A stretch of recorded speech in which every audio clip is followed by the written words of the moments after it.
Hello दोस्तों नमस्कार। तो आज हम लोग जानेंगे कि अवतल दर्पण और उत्तल दर्पण में क्या अंतर है। तो जैसा कि आप लोग को पता है ये प्रश्न कितना महत्वपूर्ण प्रश्न आपके बोर्ड एग्जाम के लिए, तो इसीलिए हमने पहले से इसको VVI मार्क्स कर दिया है। और जितना भी यहाँ पर हम लिखाएंगे, जितना भी इसका उपयोग होगा, जैसे आप लोग को पता होगा कि सोलर कुकर में इसका उपयोग किया जाता है, अवतल दर्पण का दाढ़ी बनाने में किया जाता है। तो स्टूडेंट को ये तो पता होता है कि सोलर कुकर में इसका उपयोग किया जाता है, लेकिन आगे जाकर के जब बोर्ड एग्जाम में बैठते हैं तो वहाँ पर क्या होता है, कन्फ्यूजन हो जाता है, जो कि कॉन्सेप्ट क्लियर नहीं होने के कारण होता है। तो हम जो आप लोग को बताएंगे कि सोलर कुकर में उपयोग किया जाता है, तो इसका सोलर कुकर में क्यों उपयोग किया जाता है, इसका अवतल दर्पण का उपयोग दाढ़ी बनाने में क्यों किया जाता है, उत्तल दर्पण का क्यों नहीं किया जाता। जैसे बल्ब है तो उसके ऊपर उत्तल दर्पण का ही प्रवर्तक सतह क्यों होता है, जैसे टॉर्च है तो उसमें क्या होता है, अवतल दर्पण का उपयोग क्यों होता है। तो इन सभी कारण जब आप जानेंगे तो आपको याद करने में क्या होगा, आसानी होगा। और ऐसे प्रश्न जो आपके ऑब्जेक्टिव में भी पूछे जाते हैं। तो आइए जानते हैं एक एक करके। तो सबसे पहले हम लोग जानेंगे कि अवतल दर्पण के उपयोग क्या है। तो अवतल दर्पण का उपयोग हमने पहले यहाँ पर लिखा है, दाढ़ी बनाने वाला दर्पण, यानी कि जिसे बोलते हैं हजामती दर्पण। हजामती दर्पण में क्यों किया जाता है इसका उपयोग, देखिए अवतल दर्पण में जो है आपको एक बात याद रखना है कि अवतल दर्पण में जो प्रतिबिंब बनता है वो बड़ा प्रतिबिंब बनता है। अवतल दर्पण में कैसा प्रतिबिंब बनता है, बड़ा प्रतिबिंब बनता है, जिसके कारण इसका उपयोग हम लोग किसमें करते हैं, दाढ़ी बनाने वाले दर्पण में किया जाता है। तो आपको बस इसमें इतना याद रखना है कि अवतल दर्पण में प्रतिबिंब जो है बड़ा बनता है, इसलिए इसका उपयोग हजामती दर्पण या उसी बोलते हैं दाढ़ी बनाने वाले दर्पण में किया जाता है। दूसरा, प्रतिबिंब बड़ा बनने के कारण ही डॉक्टर लोग जो है इसका उपयोग किसमें करते हैं, आँख नाक कान, रोगी के आँख नाक कान इत्यादि को जांच करने में भी किया जाता है। तो यहाँ से आपके दो कॉन्सेप्ट क्लियर हो गए कि प्रतिबिंब जो है अवतल दर्पण में बड़ा बनता है, इसलिए इसका उपयोग दाढ़ी बनाने या फिर हजामती दर्पण में किया जाता है, और डॉक्टरों के द्वारा आँख नाक कान इत्यादि की जाँच करने में भी किया जाता है। दूसरा बात आपको याद रखना है कि अवतल दर्पण को जो है अभिसारी दर्पण कहते हैं। अवतल दर्पण को क्या कहते हैं, अभिसारी दर्पण कहते हैं। क्यों कहते हैं अवतल दर्पण को अभिसारी दर्पण, क्योंकि ये जैसे हो गया अवतल दर्पण, तो ये जितना भी इसके समांतर किरण आएगा उस सबको क्या करेगा, एक ही बिंदु पर मिला देगा। सब किरणों को क्या करता है, एक ही बिंदु पर मिला देता है, इसीलिए इसको क्या कहते हैं, अभिसारी दर्पण कहते हैं।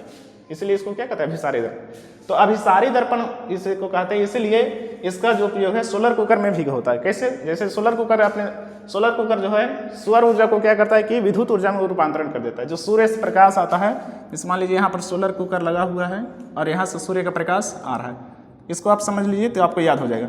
सूर्य का प्रकाश मान लीजिए इस पर आ रहा है, तो सूर्य का प्रकाश जब आएगा तो ये क्या करेगा, सभी सूर्य के प्रकाश को एक ही बिंदु पर क्या करेगा, एकत्रित कर देगा। सब प्रकाश को एक ही बिंदु पर एकत्रित करेगा, जिसके कारण ये क्या होगा कि गर्म हो जाएगा। जिसके कारण क्या होगा, गर्म होगा, जिससे यहाँ पर हम लोग खाना बना सकते हैं यहाँ से, जिसके कारण यहाँ पर गर्म होगा तो जिससे खाना बन सकता है। इसीलिए इसका उपयोग किसमें, सोलर कुकर में किसका उपयोग किया जाता है, अवतल दर्पण का, क्योंकि सभी किरणों को एक ही जगह पर क्या करता है, एकत्रित कर देता है। सभी किरणों को एक ही जगह पर एकत्रित कर देता है, इसलिए इसका उपयोग किसमें किया जाता है, सोलर कुकर में किया जाता है। और चौथा हो गया, इसका उपयोग टॉर्च सर्च लाइट में किया जाता है।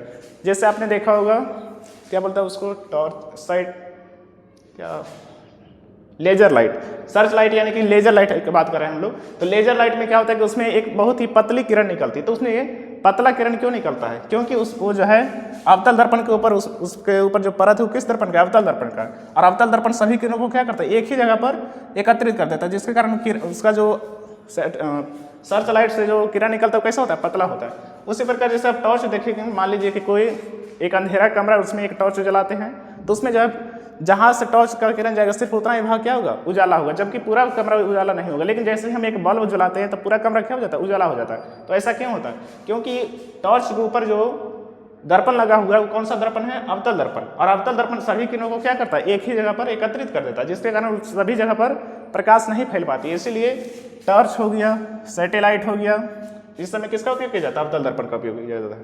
उसके बाद हो गया उत्तल दर्पण का उपयोग। तो उत्तल दर्पण के उपयोग में आपको दो बातें याद रखनी है कि उत्तल दर्पण में प्रतिबिंब जो है छोटा बनता है, अवतल दर्पण में बड़ा और उत्तल दर्पण में छोटा प्रतिबिंब बनता है।